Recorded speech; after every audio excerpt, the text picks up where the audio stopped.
சவுக்க விவசாய நண்பர்களுக்கு உற்சாகமான வணக்கம்.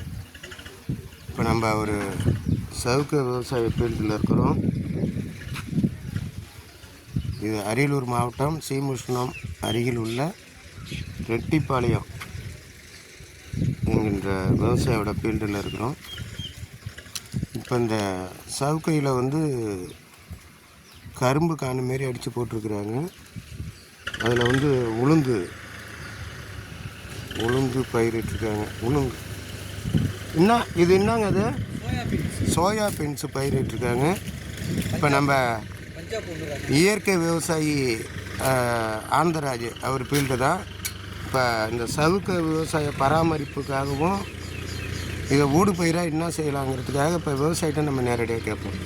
ஐயா வணக்கம். ஐயா வணக்கங்க. ஐயா இப்போ நம்ம உங்கள் ஃபீல்டை பார்த்தோம். சவுக்கு கன்று போட்டிருக்கீங்க, அதில் ஊடு பயிரெலாம் வச்சுருக்கிறீங்க. இந்த விவசாயிக்காக கொஞ்சம் தெளிவுக்காக சொல்லுங்களேன். அவங்கள்ட்ட தான் நிறையா சந்தேகம்லாம் விவசாயி கேட்குறாங்க. ஐயா இது ரெட்டிப்பாளையம் கிராமம். சரிங்க. ஸ்ரீராமன் பஞ்சாயத்து. என் பேர் ஆனந்தராஜ்.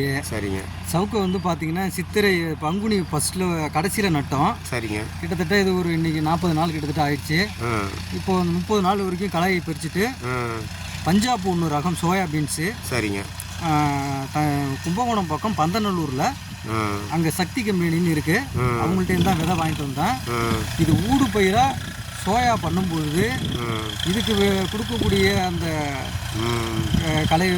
கலை மேலாண்மையாக இருந்தாலும் உரை மேலாண்மையாக இருந்தாலும் அதை எடுத்துக்கிட்டு சவுக்கைக்கு தனியாக கொடுக்காம ஊடு பயிர் கூட கொடுக்கும்போது நல்ல சிறப்பாக நல்ல முறையில் வந்துடுது. அதான் இப்போ பார்க்குறேன். அதான் சவுக்கையே இப்போ நான் பார்த்த சவுக்கை விட இங்கே நல்ல வளர்ச்சியே நல்லா இருக்கு. இதுக்கு என்னென்னலாம் செஞ்சீங்க? இது ஒன்றுமே நான் உரமே இடல.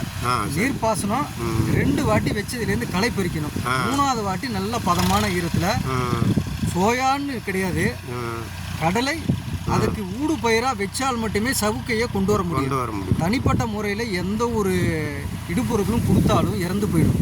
அது இந்த வெப்ப காலத்தில் பனிக்காலத்தில் அது இயல்பாகவே நைட்ரஜனை கரைச்சி வந்துடும்.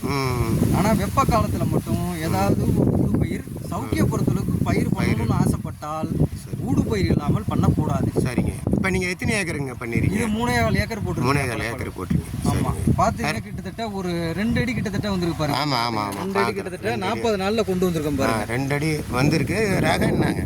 இது CH5 ஸ்பீட் ரகம். CH5 இது பார்த்தீங்கன்னா ஸ்பீடு ரகம்னு சொல்லுவாங்க. வைக்கிற முறை இந்த மாதிரி தான் வச்சாதான் இந்த கண்ணை மறுபடியும் கீழே சாயாமல் கொண்டு வர முடியும். நம்ம இந்த மேடு சமமாக நடுறதோ நல்ல ரகம். ஆனால் நல்ல முறையில் அதை கரெக்டாக பிளான் பண்ணி இந்த மாரி வச்சுட்டிங்கன்னா இந்த மண்ணை துக்கும்போது மண்ணையே அணைக்கக்கூடாது. இந்த ரகத்துக்கு 1/2 அடிக்கு கீழே வைக்கணும். இந்த மண்ணை மட்டமாக்கணும். இதோட வேலையே இதுதான். இந்த ப்ராசஸை கரெக்டாக நம்ம செஞ்சுட்டோம் அப்படின்னா நல்ல முறையில் இது ஈல்டு எடுத்துடலாம்.